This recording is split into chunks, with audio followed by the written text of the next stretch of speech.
आज शनिवार का दिन है जिस दिन अपन इस दरिद्रता से मिलने के लिए पीपल के पेड़ के नीचे आए हैं। हिंदू धर्म में ये दिन पीपल के वृक्ष के लिए पूजनीय होगा। जो भी शनिवार के दिन पीपल के वृक्ष की पूजन करेगा, दूध चढ़ाएगा या मिष्ठान का भोग लगाएगा, लक्ष्मी और नारायण उसके घर में प्रवेश कर जाएगा। लक्ष्मी और नारायण उसके घर में प्रवेश करेगा, इसलिए नियम बनाया। कौन से दिन का? शनिवार। लक्ष्मी जी बोली, नारायण आपने तो एक दिन का वार लिख दिया। शंकर जी ने 7 वार बनाए हैं, रविवार, सोमवार, मंगल, बुध, गुरु, शुक्र और शनि। ये शिव जी ने बनाए। अब एक दिन आपने अपना बना लिया, बाकी के दिन अगर कोई इस पीपल के वृक्ष के नीचे आएगा और यहां तो दरिद्रता बैठी है तो उसका क्या होगा? भगवान नारायण बोले, सुन दरिद्रता, तेरे से एक विनती है, अगर कोई भी मनुष्य इस पीपल के पेड़ के नीचे अगर 7 दिन में आता है और उसके हाथ में अगर कोई सामग्री होती है तो तू उसके घर में प्रवेश नहीं करेगी। नियम है पीपल के वृक्ष का, या तो पानी का लोटा लेकर जाओ, कुंकू का चोपड़ा लेकर जाओ, शक्कर लेकर जाओ, या पेड़ के नीचे चींटी को डालने के लिए आटा ले जाओ, पर खाली हाथ पीपल के वृक्ष के नीचे कभी मत जाओ, कभी नहीं जाओ। खाली हाथ जाओगे तो दरिद्रता तुम्हारे घर में प्रवेश करेगी। दरिद्रता उठकर खड़ी होकर बोली, नारायण तुमने अपनी मनमानी करी है, एक दिन मुझे भी मेरा चाहिए। भगवान ने कहा, बोल कौन सा दिन चाहिए? दरिद्रता कहती है, रविवार के दिन इस पीपल के वृक्ष के नीचे मैं दिन भर नृत्य करूं, इसमें रहूं, और जो यहां आए रविवार को मैं उसके घर में प्रवेश करूं। भगवान ने कहा, ठीक है।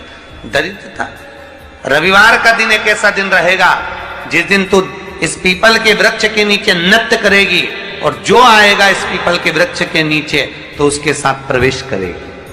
मैंने तुझे वर दिया। इसलिए हमारे यहाँ केवल पीपल का वृक्ष अगर दीवार में भी लग जाता है ना, किसी की फैक्ट्री की दीवार में, किसी के घर की दीवार में पीपल का वृक्ष अगर लग जाता है, पीपल का पौधा लग जाता है, उसको कितना भी तोड़ लो वो वापिस लग जाएगा। फिर तोड़ोगे फिर लग जाएगा। अगर पीपल के पौधे को तोड़ना है तो केवल रविवार का दिन एक नींबू, एक मिर्ची और बमूल का कांटा, ये 3 चीजें रखने के बाद में आधे घंटे बाद रविवार के दिन पीपल के पेड़ को उखाड़ कर फेंक दो। दूसरी बार कभी पीपल दीवार में लगता ही नहीं, कभी नहीं लग सकता। केवल एक रविवार का, केवल एक संडे, इतवार का।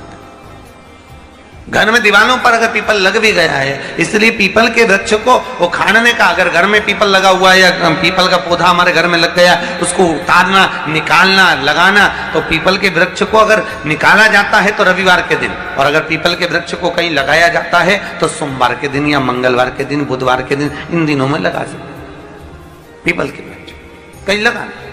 शनिवार का दिन एक ऐसा दिन होता है जिस दिन पीपल के वृक्ष को कहीं जाकर लगाया नहीं जाता, क्योंकि शनिवार के दिन पीपल के वृक्ष के नीचे लक्ष्मी रहती है। हम अपने हाथों से अगर पीपल का वृक्ष किसी दूसरी जगह पर शनिवार को रोपित करते हैं तो हमारे घर की लक्ष्मी अपने घर से छिन्न होकर चली जाती है।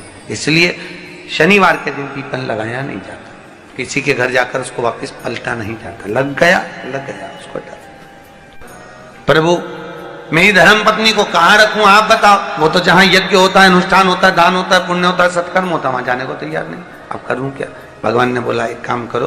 दुर्वासा जी बोले, जिसके यहां रात्रि में बर्तन झूठे पड़े रहते हो उसके घर में इस दरिद्रता को लेकर तुम प्रवेश कर जाना।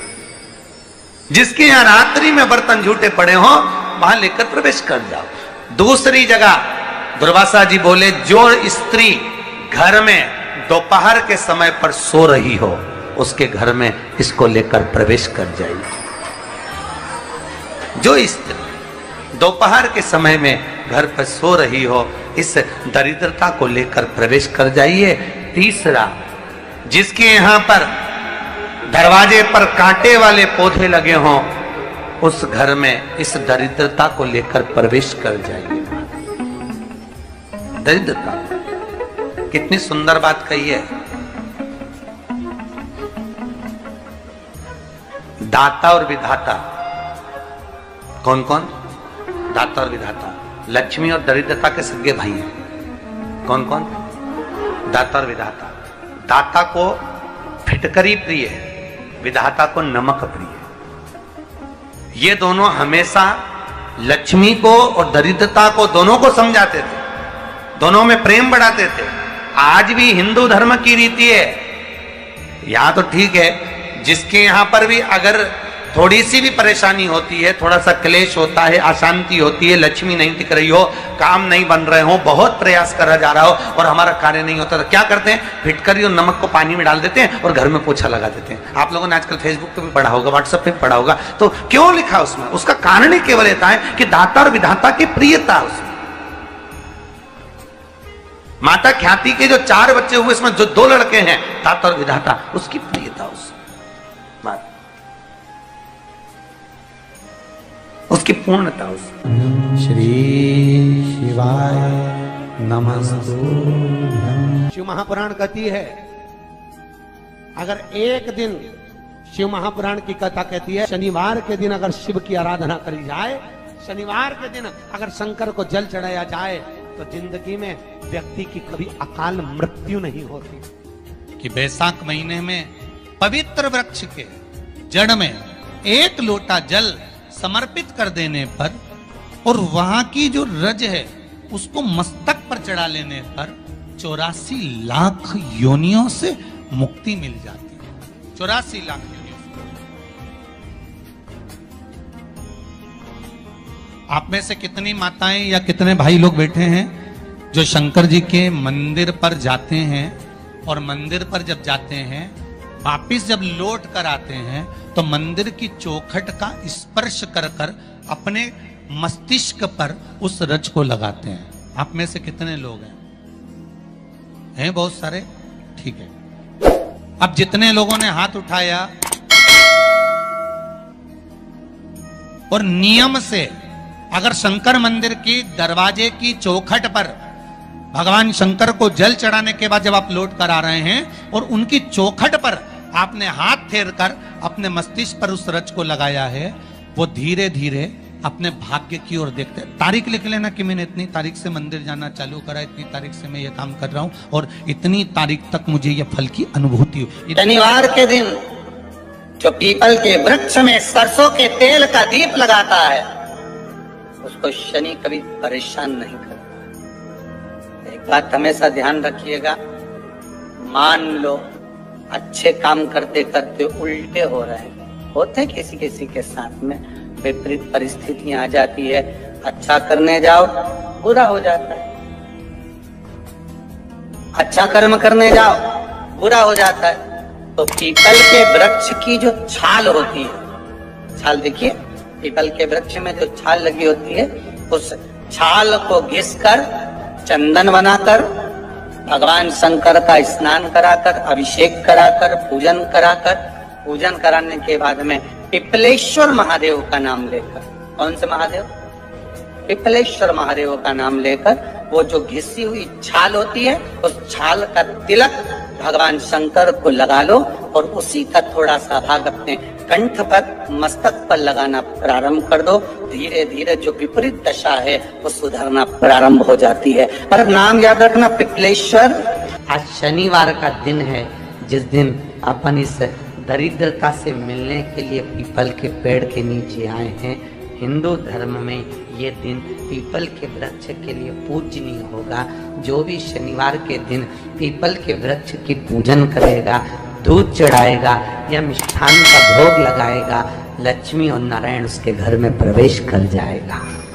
लक्ष्मी और नारायण उसके घर में प्रवेश करेगा।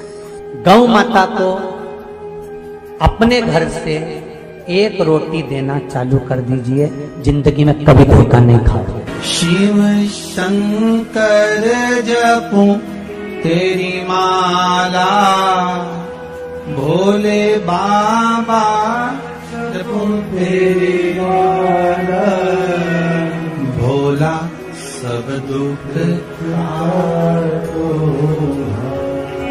ओ भोला सब दुख काटो। आप उससे निवेदन करेंगे। गरुण घंटी देखी आपने? वो बजाते हो गरुण जी महाराज की घंटी, ये घंटी का नाद कहाँ कहाँ करना चाहिए? गरुण घंटी का नाद किया जाता है सबसे पहले भगवान के सम्मुख में, ठीक है। दूसरी जगह गरुण घंटी का नाद करना चाहिए फिर अपने रसोई घर में जहां पर परिंदा भरा है उस स्थान पर, पितरों की शांति के। तीसरी जगह जहां पर अपना लक्ष्मी रखते हो, अलमारी तिजोरी उसके पास में। चौथा घंटी का नाद करना चाहिए दरवाजे के पास में, दरवाजे के अंदर के भाग में। फिर पांचवा गरुण घंटी को घर के बाहर, घर से दरवाजा लांग कर बाहर खड़े होकर घंटी का नाद किया जाता है। कहते हैं जो ये 5 जगह पर घंटी का नाद करता है उसके घर में कभी संपदा की कमी नहीं होती। इतना गरुण घंटी के नाद की महत्वता है।